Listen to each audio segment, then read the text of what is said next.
बिस्मिल्लाहिर्रहमानिर्रहीम। अस्सलाम वालेकुम। मैं शजीउल्लाह फिरासत, आप देख रहे हैं नेशनल और इंटरनेशनल न्यूज पर मुश्तमिल 4TV का खुसूसी खबरनामा। दुनिया भर से यानी खबरें आपकी नजर से। सबसे पहले हेडलाइंस।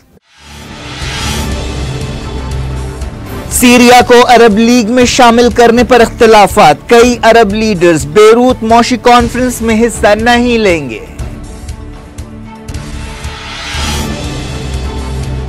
फ्रांस की फौजें सीरिया में बरकरार रहेंगी। सदर मैक्रोन ने किया ऐलान, कहा आईएस को खत्म करने के मकसद से पीछे नहीं हट सकते।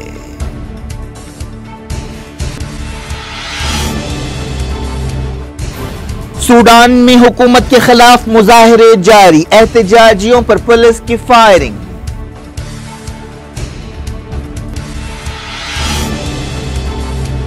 ईरानी चैनल की एंकर को अमरीकी अदालत में पेश किया गया। इंसानी हुकूक की तंजीम ने कहा मर्जिया हाशमी को ब्लैक्स की जिंदगियों पर डॉक्यूमेंट्री फिल्म बनाने के लिए गिरफ्तार किया गया।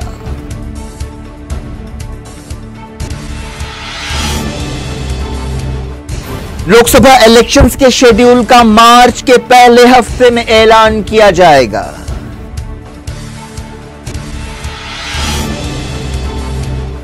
दो 2019 इलेक्शंस के लिए मैदान सजने लगा। ममता बनर्जी की हफ्ते को कोलकाता में मेगा रैली, केसीआर हिस्सा नहीं लेंगे।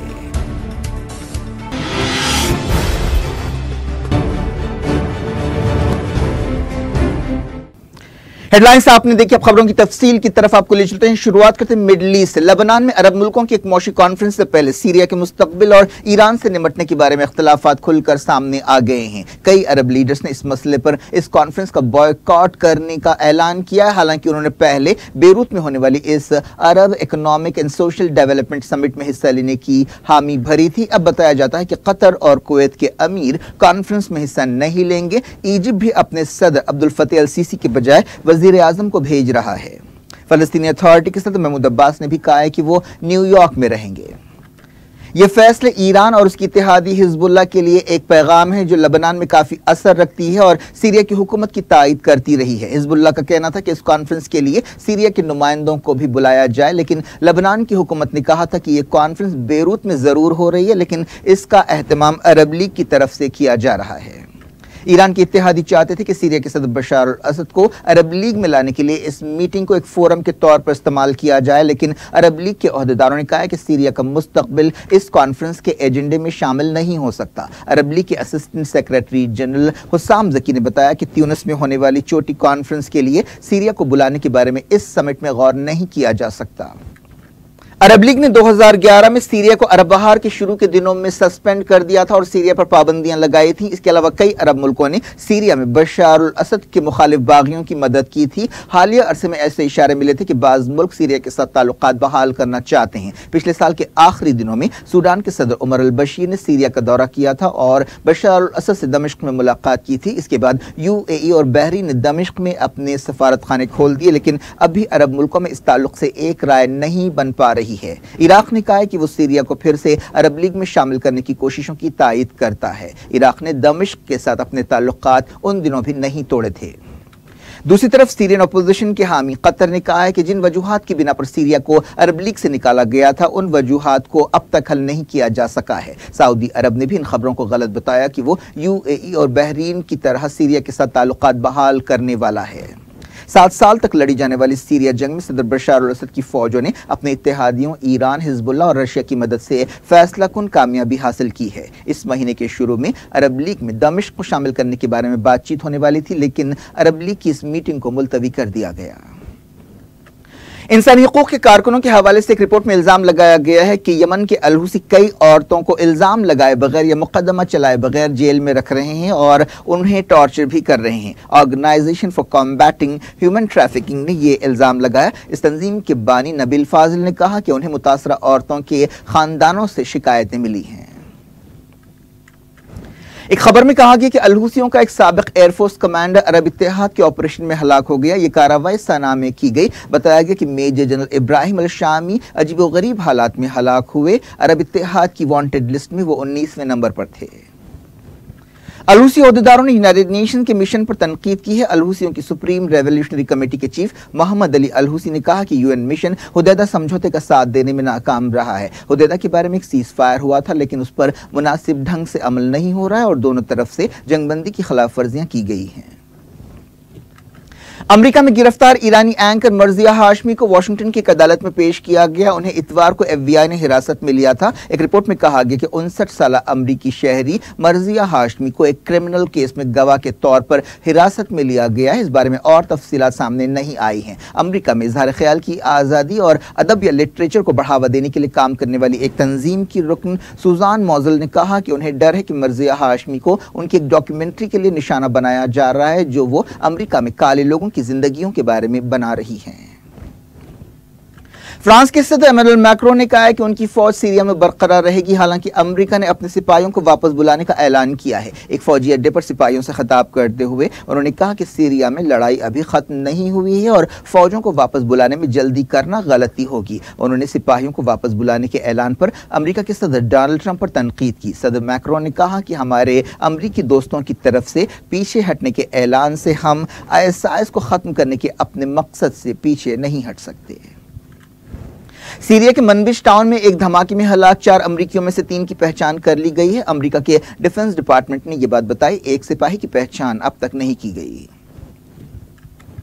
UAE के नायब सदर और दुबई के हुक्मरान शेख मोहम्मद बिन राशिद अल मकतूम ने सद्दाम हुसैन को इस बात के लिए तैयार करने की कोशिश की थी कि वो अमेरिका के साथ जंग से बचने के लिए इराक छोड़ दें और दुबई में रहें। शेख मोहम्मद ने अपनी ऑटोबायोग्राफी माई स्टोरी में ये बात कही। उन्होंने कहा कि मार्च 2003 में अमेरिकी हमले से कुछ पहले उन्होंने इराकी लीडर से खुफिया मुलाकात की थी और इस्तीफा देते हुए दुबई में रहने की पेशकश की थी। दुबई के हुक्मरान ने कहा कि उन्होंने सद्दाम हुसैन से इराक के बसरा शहर में मुलाकात की थी। ये मुलाकात 5 घंटों तक जारी रही थी। उन्होंने कहा कि इराकी लीडर मीटिंग के दौरान कई बार नाराज हो गए और 4 मरतबा मीटिंग छोड़कर चले गए। शेख मोहम्मद ने कहा कि सद्दाम हुसैन के साथ उनके अच्छे ताल्लुकात थे, लेकिन ये रिश्ते हमेशा अच्छे नहीं थे। यूरोपीय यूनियन की खारजा पॉलिसी चीफ फेडेरिका मोगेरिनी ने पोलैंड के दारुल वारसा में फरवरी में ईरान के खिलाफ होने वाली एक कॉन्फ्रेंस में हिस्सा न लेने का ऐलान किया है। ये कॉन्फ्रेंस अमेरिका करा रहा है। यूरोपीय यूनियन के ओहदेदारों ने इरना न्यूज एजेंसी को बताया कि फेडेरिका मोगेरिनी अपनी मसरूफियात की वजह से इस कॉन्फ्रेंस में हिस्सा नहीं लेंगी। अमेरिका की तहकीकाती इदारे पियो रिसर्च की एक रिपोर्ट में कहा गया है कि अमेरिका का हर 5वां ब्लैक शख्स मुसलमान है और इनमें आधे ने इस्लाम कबूल किया है। अमेरिका में सबसे पहले सियाफाम लोग ही इस्लाम की तरफ मायल हुए थे। सूडान की पुलिस ने एक बार फिर एहतजाजियों के खिलाफ ताकत का इस्तेमाल किया, जिसकी वजह से कम एक शख्स हलाक हो गए और कई जख्मी हुए। तकरीबन 2000 लोग एक शख्स माविया बशीर खलील के जनाजे में शरीक थे, जिन्हें पुलिस की कार्रवाई में हलाक किया गया। इस मौके पर काफी तनाव देखा गया। ये वाकया सूडान के शहर बर्नी में पेश आया। एक दिन पहले ही इसी शहर में एक डॉक्टर और एक बच्चे को भी फायरिंग में गोली मार कर हलाक कर दिया गया था। सूडान में कई दिनों से महंगाई के खिलाफ मुजाहरे हो रहे हैं और एहतजाजी सदर उमर अल बशीर से इस्तीफे का मुतालबा कर रहे हैं। सूडान की हुकूमत का कहना है कि इन मुजाहरों में बैरूनी हाथ है। इस हवाले से खासतौर पर इसराइल की तरफ उंगलियां उठाई गई। सूडान में रोटी की कीमत में 3 गुना इजाफे के बाद ये मुजाहरे शुरू हुए थे। दुनिया भर से वक्त हो गया छोटे से ब्रेक का। ब्रेक के बाद कुछ और खबरों के साथ आपकी खिदमत में दोबारा हाजिर होंगे। उम्मीद है ब्रेक के उस पार भी हमारा आपका राब्ता बना रहेगा।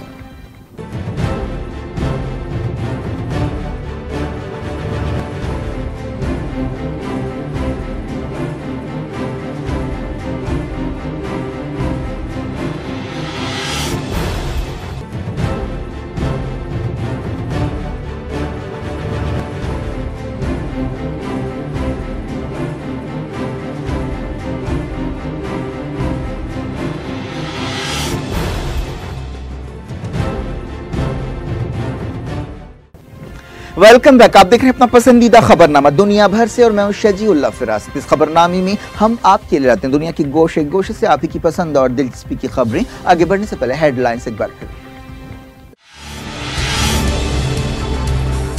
सीरिया को अरब लीग में शामिल करने पर इख्तिलाफात। कई अरब लीडर्स बेरूत मौशी कॉन्फ्रेंस में हिस्सा नहीं लेंगे।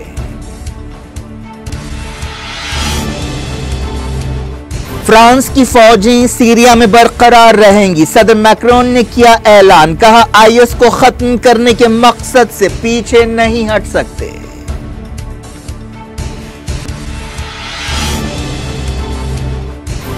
सूडान में हुकूमत के खिलाफ मुजाहरे जारी, एहतजाजियों पर पुलिस की फायरिंग।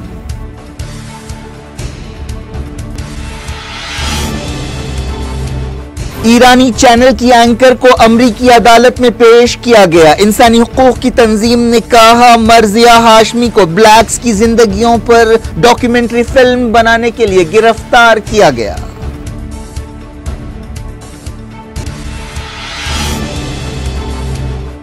लोकसभा इलेक्शंस के शेड्यूल का मार्च के पहले हफ्ते में ऐलान किया जाएगा।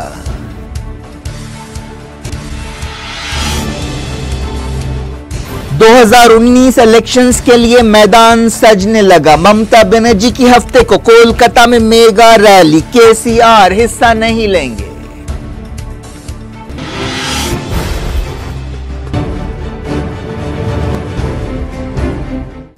जारी इंटरनेशनल न्यूज के सिलसिले को नाइजीरिया में 26 दिसंबर के बाद से हथियारों से लैस ग्रुप्स ने 100 से ज्यादा सिपाहियों को हलाक कर दिया है और कई हथियार जब्त कर लिए हैं। इमदादी एजेंसियों की एक रिपोर्ट में यह बात कही गई। पिछले कुछ हफ्तों से ऐसे हमले तेज हो गए हैं जिसकी वजह से हजारों लोग अपना घर बार छोड़कर फरार हो गए। ये गड़बड़ चार्ट की सरहद के करीब हो रही है। नाइजीरिया में 14 फरवरी को इलेक्शन होने वाले हैं। इन इलेक्शन में सदर मोहम्मद बुहारी दूसरी मरतबा सदर बनने की कोशिश कर रहे हैं। नाइजीरिया की वजारत दिफा ने इस रिपोर्ट पर कोई तबसरा नहीं किया।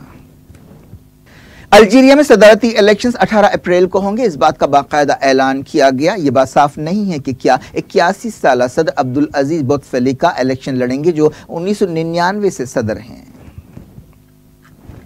बर्तानिया के प्रिंस फिलिप की कार को हादसा हुआ है लेकिन वो महफूज रहे। क्वीन एलिजाबेथ के 97 साल शौहर फिलिप की कार सड़क पर उलट गई। यह हादसा क्वीन की एक जागीर के करीब पेश आया।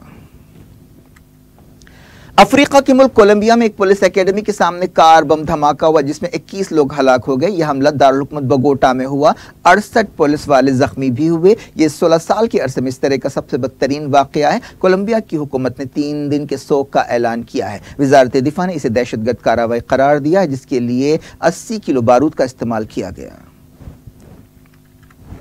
ईरान में इस्लामी इनकलाब से पहले हुकूमत करने वाले शाह के एक महल को म्यूजियम में बदल दिया गया है। अलबुजर की पहाड़ियों में वाक़ इस बड़े महल को देखने के लिए $1 फीस ली जा रही है। इस महल का नाम नयावारान पैलेस है जहां इस्लामी इनकलाब के दौरान मुल्क से फरार होने से पहले रजा शाह पहलवी रहते थे। रजा शाह पहलवी ने तकरीबन 40 साल ईरान पर हुकूमत की।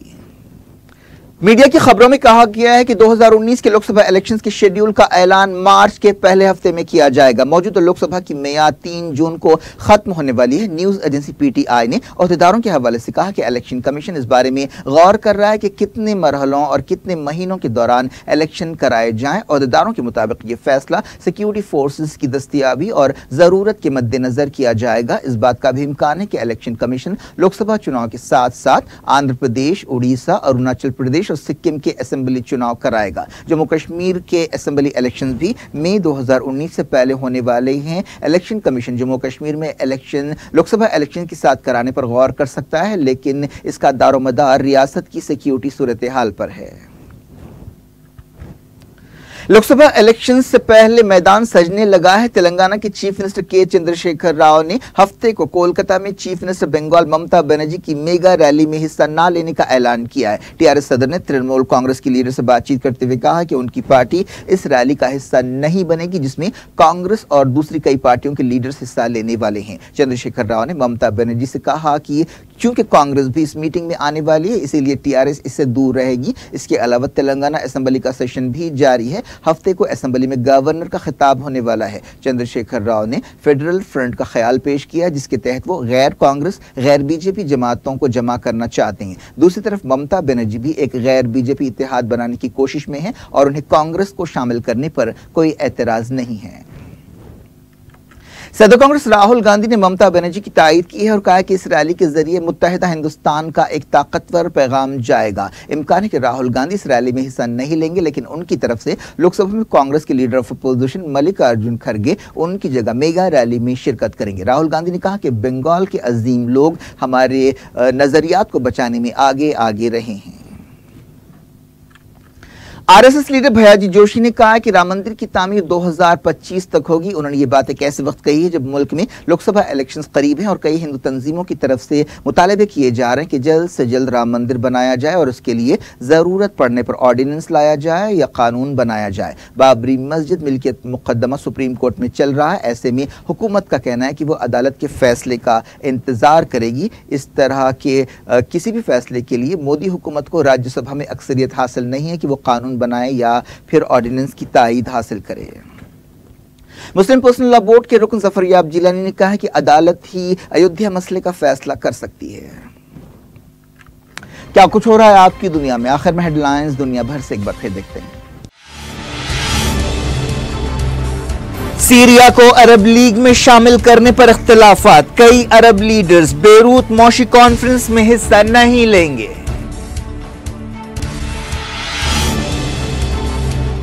फ्रांस की फौजें सीरिया में बरकरार रहेंगी। सदर मैक्रोन ने किया ऐलान, कहा आईएस को खत्म करने के मकसद से पीछे नहीं हट सकते।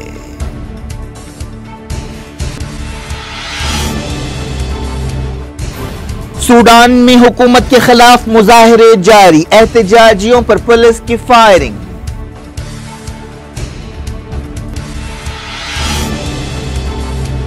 ईरानी चैनल की एंकर को अमरीकी अदालत में पेश किया गया। इंसानी हुकूक की तंजीम ने कहा मर्जिया हाशमी को ब्लैक्स की जिंदगियों पर डॉक्यूमेंट्री फिल्म बनाने के लिए गिरफ्तार किया गया।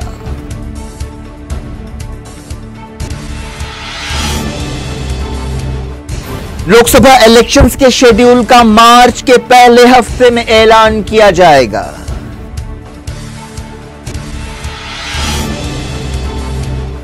दो 2019 इलेक्शंस के लिए मैदान सजने लगा। ममता बनर्जी की हफ्ते को कोलकाता में मेगा रैली, केसीआर हिस्सा नहीं लेंगे।